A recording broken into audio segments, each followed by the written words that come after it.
so အားလုံးပဲမင်္ဂလာပါကျွန်တော်နာမည် Recentric လို့ခေါ်ပါတယ်ဒီနေ့တော့ကျွန်တော်streaming ဘယ်လိုလုပ်ရမလဲဘယ် app ကိုသုံးရမလဲ chat ကို screen ပေါ်မှာဘယ်လိုပေါ်အောင်လုပ်ရမလဲဆိုတော့ကျွန်တော်ဒီနေ့လိုက်ပြသွားမှာဖြစ်ပါတယ်ဆိုတော့ let's go ဆိုတော့ဒီမှာ Chrome နဲ့ဝင်လိုက်ပါ Chrome နဲ့ဝင်ပြီးလို့ရှိရင် search bar မှာ OBS ဆိုပြီးတော့ရိုက်လိုက်ပါရိုက်ပြီးရင်အပေါ်ကပေါ်လာတဲ့ link နဲ့ဝင်မယ်ပြီးလို့ရှိရင်ဒီမှာ iOS ဆို iOS Linux ဆို Linux ဝင်မယ် Windows ဆို Windows ဝင်မယ်ဆိုတော့ကျွန်တော် Windows ဆို Windows တောင်းလိုက်ကျွန်တော်တောင်းပြီးသားဆိုတော့မတောင်းတော့ဘူးဆိုတော့ OBS ကိုတောင်းပြီးရင်ဖွင့်ပြီးလို့ရှိရင်ဒီလိုလေးပေါ်လာလိမ့်မယ်လိုလေးပေါ်လာရရပေါ့နော်ဒီ chat ဆိုတဲ့ဟာလေးကကျွန်တော် screen မှာပေါ်တဲ့ဒီ chat လေးပေါ့နော်အဲ့ဒါပေါ်အောင်လေးပြမယ်ဆိုတော့အခုတော့ရပြီပြကြလို့ရှိရင် webcam ပေါ်နေလို့ရှိရင် plus sign လေးကိုနှိပ်ပြကြလို့ရှိရင် video capture device ဆိုတာလေးကိုနှိပ်ပြအဲ့မှာ webcam လို့နာမည်ပေးလို့ရတယ်ကျွန်တော်ကတော့ webcam ရှိတော့မထည့်တော့ဘူးဆိုတော့အခုတော့ screen မှာ chat ပေါ်အောင်ဘယ်လိုလုပ်မလဲဆိုတာပြမယ် let's go ကျွန်တော် Chrome နဲ့ဝင်လိုက်ပါ Chrome နဲ့ search bar မှာ string element ဆိုပြီးတော့ရှာလိုက်ပါ string element တွေ့လို့ရှိရင်အပေါ်စားဟာလေးကိုနှိပ်မယ်ပြန် get started ဆိုပြီးတော့login ဝင်မယ်ကျွန်တော်ကတော့ login ဝင်ပြီးသားဆိုတော့တန်းရောက်သွားမှာဆိုတော့ string element နဲ့ရောက်ပြီဆိုရင် dashboard ကိုနှိပ်ပြန် streaming tool ကိုနှိပ်ပြီးတော့လို့ရှိရင် overlay ကိုနှိပ်လိုက်ပါပြီးတော့ရှင် new overlay ကိုနှိပ်ပြန်ဒီလိုလေးပေါ်လာ step ကိုနှိပ်လိုက်ရပါပြီပြီးရင်ဒီက plus sign လေးကိုနှိပ်လိုက်ပြီးရင် stream toolပြီးရင် your stream chat ဆိုတာလေးကိုနှိပ်လိုက်အဲ့ဆိုရင်ဒီဟာလေးပေါ်လာလိမ့်မယ်ဒီဟာလေးပေါ်လာလို့ရှိရင်ဘာလုပ်ရမလဲဆိုတော့ dark chat နေရာမှာ custom လုပ်ပေး custom လုပ်လို့ရှိရင်အကြည့်အောင်ပေါ့ကြိုက်တာလုပ်လို့ရတယ်အဲ့လိုအမဲရောင်ဖြူရောင်နောက်ခံပေါ့ဗျာနောက်ရင်ပြီးရလို့ရှိရင်အောက်မှာ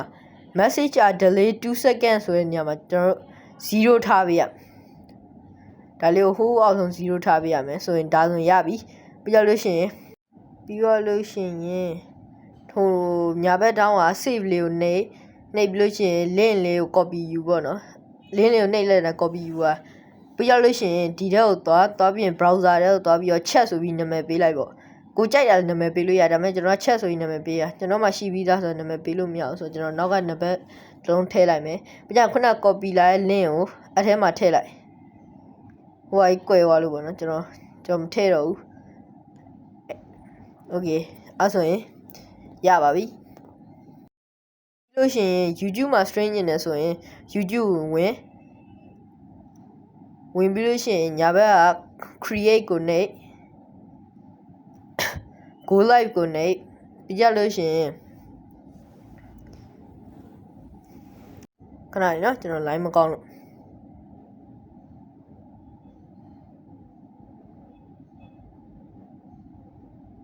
okay ရပြီဒါဆိုရင်ကျွန်တော်တို့ဟိုဘက်ညာဘက်က chat